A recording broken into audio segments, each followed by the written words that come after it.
Salut à toutes et à tous, c'est Erwan Lovray, on se retrouve pour cette nouvelle vidéo. Après match, Le Havre contre l'USL Dunkerque. Le Havre est déjà éliminé de la Coupe de France après un seul match, défaite 3-1. Allez, on débriefe ça ensemble, c'est parti. Résumé de la rencontre donc entre Le Havre et Dunkerque. La rencontre donc a débuté hier soir à 20 h au stade Océane.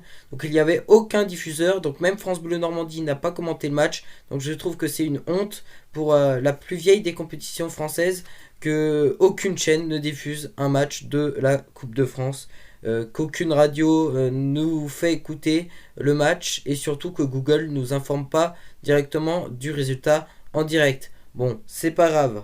C'est parti pour le résumé. Donc Dunkerque ouvre le score à partir de la 27e minute du match, donc avec un but de Goteni. 10 minutes après, Romain Basque pour le Havre égalise à la 37e minute. Et puis c'est un doublé de Bayo à la 66e minute et à la 83e minute. Et puis voilà, c'est tout. C'est Dunkerque qui s'impose 3-1 au stade Océane face à une Ligue 2, face à un Havre très affaibli avec beaucoup d'absents.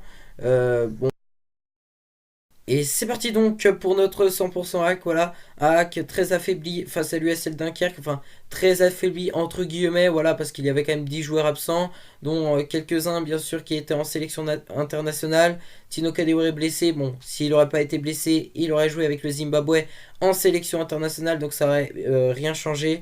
Voilà, je suis pas trop déçu de l'élimination d'hier soir, je pense que Dunkerque a mérité sa qualification. Après, dans ce qui s'agit du hack, voilà, ils ont été battus du début à la fin, d'après ce que j'ai entendu, dominés du début à la fin. Donc voilà, c'est comme ça. Éliminé dès le premier tour en Coupe de la Ligue, éliminé dans le septième tour de la Coupe de France, qui équivaut au premier tour pour les clubs de Ligue 2, parce qu'ils jouent leur premier match qu'à partir du septième tour de la Coupe de France. Voilà. Maintenant, il ne nous reste plus qu'à nous concentrer sur notre objectif réel, la Ligue 2, et qu'est-ce que ça va donner. Qu'est-ce que ça va donner? Est-ce que lundi, donc pas lundi là, mais lundi dans une semaine, est-ce qu'on sera de taille à affronter l'en avant de Guingamp en Ligue 2? C'est ma question. Voilà. Est-ce qu'on sera de taille à chercher des points jusqu'à décembre, avant le transfert de janvier? Parce qu'il faudra acheter en janvier. Pour moi, personnellement, minimum deux défenseurs centrales et minimum un ailier droit si possible. Si on veut avoir l'espoir pour moi de monter en Ligue 1, il va falloir acheter. Parce que voilà, début juillet, voilà, l'arrivée de Paul Le Guen, tout ça, on s'était dit oui, il y a une ère de changement. Et surtout en août, personnellement, je m'étais dit oui, ça change. Ça va changer quelque chose. Et depuis la rentrée du mois de septembre, depuis septembre, le hack n'a toujours pas gagné. C'est bizarre, franchement c'est très bizarre parce qu'on a fait un mois d'août très correct. Bon, ça n'a rien à voir bien sûr avec la Coupe de France. La Coupe de France, comme je vous ai dit, c'est une compétition à part. C'est pas comme la Ligue 2, mais voilà, c'est dommage. Voilà. Bon, après, on perd contre une nationale. Pour moi, la nationale ou Ligue 2, ça veut rien dire en Coupe de France. Tu peux affronter une nationale 2 et tu peux jouer en Ligue 1, tu vas en chier. Voilà, je peux pas utiliser un autre terme.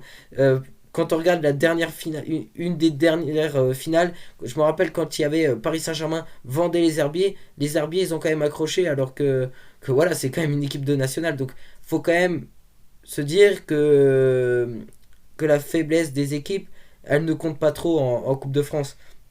Maintenant, c'est vrai que le hack, j'ai pas grand chose à dire en fait sur le hack sur ce match-là.